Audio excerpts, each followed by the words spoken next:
that reminds me of like a material I wanted to share for a long time.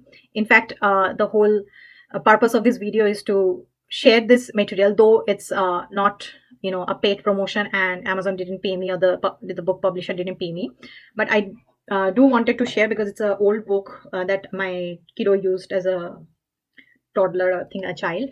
And this is called My Moods, My Choices flip book. So it's a flip book, and it's by Cable Creations. So I'll put the link in the description box for you for an easy checkout. So it kind of looks like this: My Moods, My Choices. The good part about it is it has like the cards which shows the emotions, like angry, bored, confident, confused.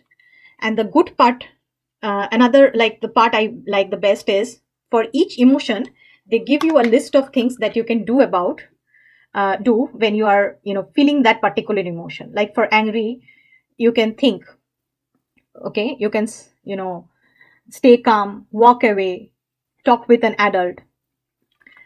Then I'll give you another example just to show confused. And another good part about this book is I liked is it has some of the emotions which are not very basic, and some in between gray areas which are either like happy or sad. It may be confused, it may be like bored or grumpy.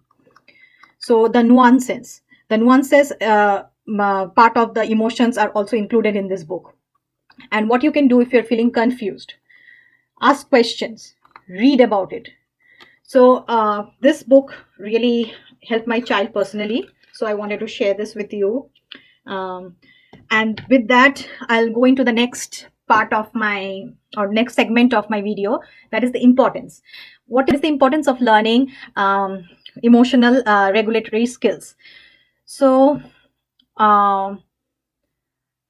emotional regulatory skills is something that we are not born with. Babies are born with like the flight or fight mode, but emotional skill is something we develop over a period of time, depending on several factors like parenting, environmental interference, and experiences. Now, if you start to teach a child early, about these concepts, it's easier for the kids to pick up, and also they get more time to process because of the sensitive period. And if you have seen my kindergarten video on structure, I talked about sensitive period. And just for my viewers who have not seen, I'll quickly mention that sensitive period is a time period where your child focuses on one particular thing, and it can be a sensitive period for writing, reading. So same way, there is a sensitive period for emotional learning. So if you teach your child in that particular time slot, which is you're going to pass away soon, but if you can somehow manage to teach the child the emotional regulation, then they learn it pretty faster. It's just like learning a language at an earlier age, or like learning how to bike, bike without balances at an earlier age. But if you want to learn this at a later age, it's really difficult. So it's not that they will not learn, but it's going to be difficult. So I recommend people to teach them at a earlier age.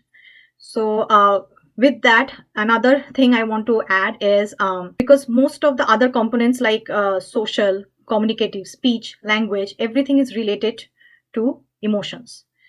I was reading like a journal which talked about a comparative study between two sets of kids in an orphanage in Poland. So that Polish orphanage facilitated some kids into the family, and those who were facilitated into the family, they were emotionally a little bit better. They started speaking earlier, and they had better social skills.